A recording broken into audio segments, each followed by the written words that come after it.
JNU में जो भी हुआ है घटनाक्रम, उस पर क्या कहना चाहेंगे आप? देखिए, आप बताइए, इस देश में बहुत सारे मुद्दे हैं, लेकिन अब इस देश में सिर्फ अजान की बात में मुद्दा बनेगा।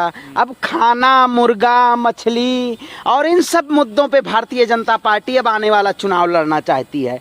आपने जिस तरह से देखा होगा उत्तर प्रदेश के चुनाव में हिजाब को भुनाया गया, आने वाला विधानसभा चुनाव है, इसमें क्या बोल रहे हैं, मुर्गा और मछली, महंगाई मुद्दा नहीं होगा, मुर्गा मुद्दा होगा इस देश में। अच्छा, महंगाई आपको नहीं दिख रही होगी, आप अंधभक्त होंगे, क्योंकि अंधभक्तों को तो महंगाई दिखती नहीं है। आप जैसे अंधभक्त लोग की ही वजह से आज देश श्रीलंका और जर्मन जैसे बर्बाद हो रहा है, क्योंकि डंका तो बज रहा है, डंका तो बज रहा है इस देश में। डंका किसका बज रहा है? हंगर इंडेक्स का, भुखमरी का डंका बज रहा है, बेरोजगारी का डंका बज रहा है, महंगाई का डंका बज रहा है। इस देश में देश के युवाओं को नफरत फैलाया जा रहा है, उसका डंका बज रहा है। और भारतीय जनता पार्टी इस देश में युवाओं को बरगलाने का काम कर रही है। धार्मिक नाम पे, धार्मिक, हाँ, रोजगार मिल रहा है, क्यों नहीं रोजगार मिल रहा है भाई, कि भगवा झंडा लेके जाइए और मस्जिद पे फहरा दीजिए और जय श्री राम का नारा लगा दीजिए। रोजगार क्यों नहीं मिल रहा है? धार्मिक नफरत फैलाने के लिए रोजगार मिल रहा है। बाबा के शासन काल में आप बताइए, जो जीरो टॉलरेंस की सरकार कहते हैं, कल हम जेएनयू के प्रोटेस्ट में हमने भी छात्रों का समर्थन किया। इस देश में आवाज नहीं उठाने दिया जा रहा है, तुरंत जेल भेज दिया जा रहा है। क्या इस देश में युवा अगर अपने हक के लिए आवाज मानता है? क्या स्कूल और कॉलेज में सड़क से लेके देश की सबसे बड़ी यूनिवर्सिटी जवाहरलाल नेहरू यूनिवर्सिटी, जहां पे अब नॉन वेज और वेज का मुद्दा रामनवमी में लाया जा रहा है। अरे भाई, भगवान राम को मानने वाले सभी लोग हैं इस देश में। इस सरकार के शासनकाल में जिस तरह से धर्म को भुनाया जा रहा है, ये वाकई में आने वाली पीढ़ियां हमें जवाब देना पड़ेगा कि आपने क्या किया पिताजी बच्चों के लिए। जब देश जल रहा था तब आप मौन थे, जब देश में बेरोजगारी थी तब आप मौन थे। आखिर आप गुलामी की तरफ बढ़ रहे हैं। लेकिन हम देश के युवाओं से, हम एक युवा हैं और देश के भविष्य हैं, इस सरकार से सवाल पूछेंगे, क्योंकि इस सरकार ने तानाशाही के जरिए, बुलडोजर के जरिए देश की जनता को डराने का काम किया है। जो डराने का और धमकाने का काम करेगा उनको सत्ता अब नहीं मिलेगी। हम लोग सड़क पे उतर के और इस सरकार से सवाल पूछेंगे और महंगाई के खिलाफ, बेरोजगारी के खिलाफ, निजीकरण के खिलाफ, विनिवेश के खिलाफ, मोनेटाइजेशन के खिलाफ, डेजर्ट पेट्रोल के खिलाफ, इस सरकार के खिलाफ आंदोलन होगा। क्योंकि इस सरकार ने इन सब मुद्दों को नजरअंदाज करके और सिर्फ हलाल, हिजाब, नॉन वेज और वेज इनको मुद्दा बनाया है। धर्म को भी तो बचाना ना, हिंदू धर्म खतरे में। आप जैसे पत्रकार का कच्छा उतर जाएगा भारतीय जनता पार्टी के उसमें शासनकाल में। माइक पकड़ने लायक अगर 2 साल और सरकार रह गई 2024 में भारतीय जनता पार्टी को, इसीलिए हम लोगों को सड़क पे आने और भजाना है। आप बताइए, जिस तरह से सुप्रीम कोर्ट और जज कुंभकर्ण की नींद सोए हुए हैं कि इस देश में इतना नफरत फैलाया जा रहा है, ये नहीं दिखाई दे रहा है। प्रशासन मौन है, बुलडोजर मस्त है, नफरत उस पे सवार है। बुलडोजर चल रहा है, दिक्कत क्या है? तो भू माफियाओं के और जो सरकारी तंत्र के खिलाफ काम कर रहे हैं उन पर अगर बुलडोजर चल भी जाए तो दिक्कत क्या है उससे? गाजियाबाद में आपका घर नहीं है क्या? है गाजियाबाद में घर? जाके गरीबों के घरों पे बुलडोजर चला है, वो माफिया थे, हैं?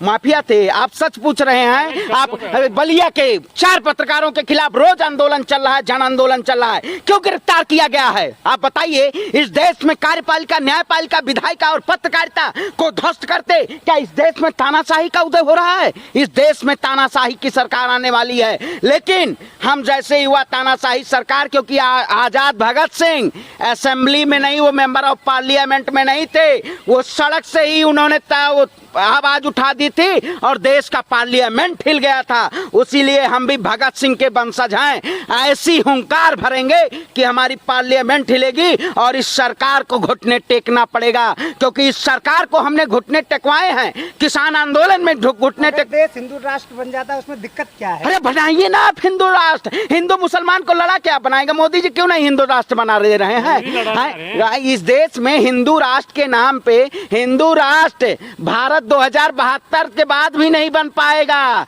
आप डेटा उठा के देख लीजिए, नेपाल हिंदू राष्ट्र बन रहा था, ये हिंदू राष्ट्र के नाम पे ये कह रहे हैं हम 100 साल राज करेंगे। अरे हिंदू राष्ट्र नहीं, ये नफरत राष्ट्र बनाना चाह रहे हैं, विश्व राष्ट्र बनाना चाह रहे हैं, हिंदू मुसलमान करवा के सत्ता में बैठना चाह रहे हैं। आज इस देश में आप जैसे पत्रकारों को महंगाई नहीं दिख रही होगी, आपके पास नीचे से पैसा आ रहा होगा, बीजेपी की दलाली खा रहे होंगे, पैसा आ रहा है कुछ, आप लोग के पास पैसा आ रहा है? आपके पास मैं पता नहीं, मैं कह रहा हूँ तो इसीलिए महंगाई नहीं दिख रही है आपको, महंगाई नहीं दिखेगी आपको। देश की जनता देश की जनता को महंगाई दिखती तो 5 राज्यों के चुनाव में 4 राज्यों में पूर्ण बहुमत। अरे ईवीएम और डरा और धमका के सरकार बनाने वाली है, ये डराती है कि अगर आप आवाज उठाएंगे तो आपके ऊपर बुलडोजर चल जाएगा, अगर जुबान खोलेंगे जुबान। अरे भाई 21 अप्रैल 2021 को निर्वाचन आयोग को बैठाया गया, उस पे क्यों बैठाएगा? 5 साल का चुनाव था, 5 राज्यों के विधानसभा चुनाव थे, आपको ज्ञात होना चाहिए। 2021 में इस देश के चुनाव आयोग के अध्यक्ष को बदल के नया अध्यक्ष बनाया जाता है। हाल ही के चुनाव को देखा जाए तो उत्तर प्रदेश में 40 सीटों में से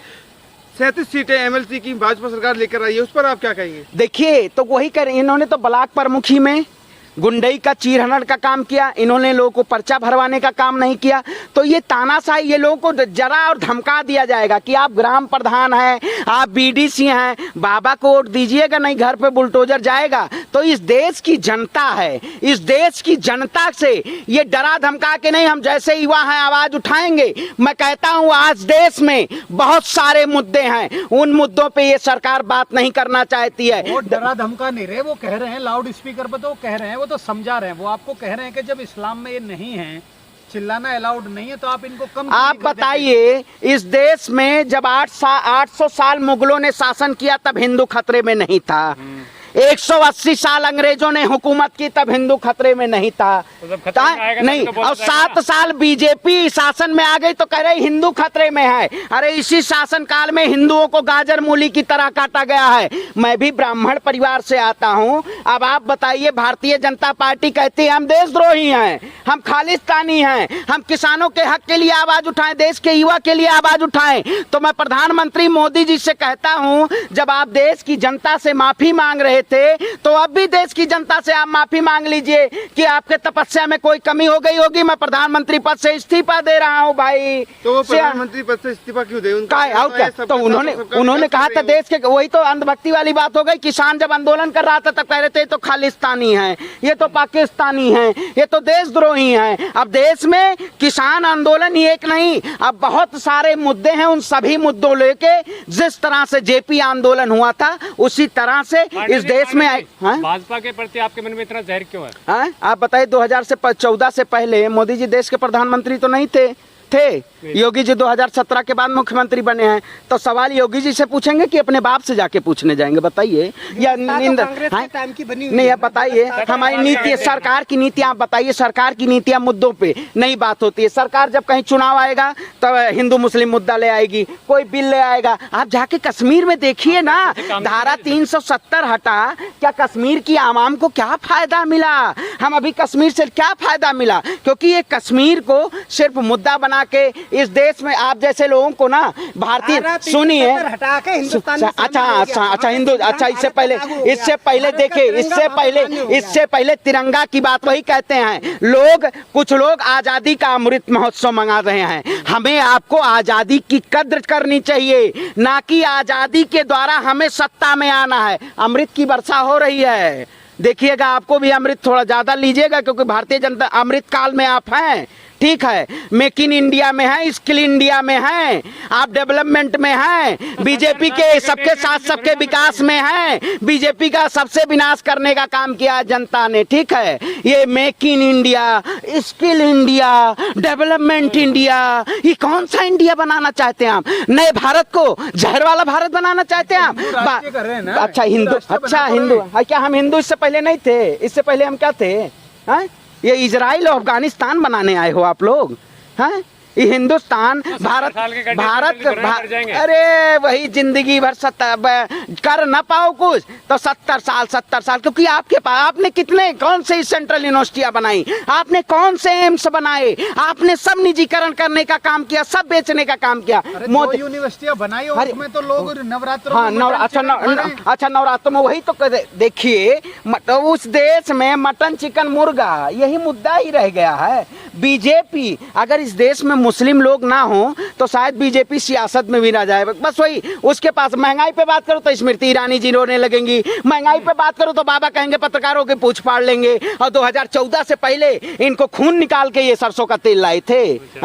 ये बाबा स्मृति ईरानी ये जो बीजेपी के लोग हैं ये देश की जनता के अंदर झूठ का गठरी लेके चल रहे हैं, और आप भी गठरी लेके तैयार पकड़ने के लिए तैयार रहिएगा। नहीं, आपको क्या लगता है जो इलेक्शन में जीत रहे हैं ये जीत ठीक नहीं, ईवीएम का? अरे भाई पंजाब में जो दूसरी सरकार जीती है आप उसको किसका नाम दोगे? मैं कह रहा हूँ अरे उसको केजरीवाल की बात कर रहे हो तो। वीडियो पसंद आई हो तो वीडियो को लाइक करें, चैनल को सब्सक्राइब करें, सब्सक्राइब बटन के साथ लगे नोटिफिकेशन बेल आइकन को भी दबा दें ताकि आप हमारी हर वीडियो से अपडेट रह सकें।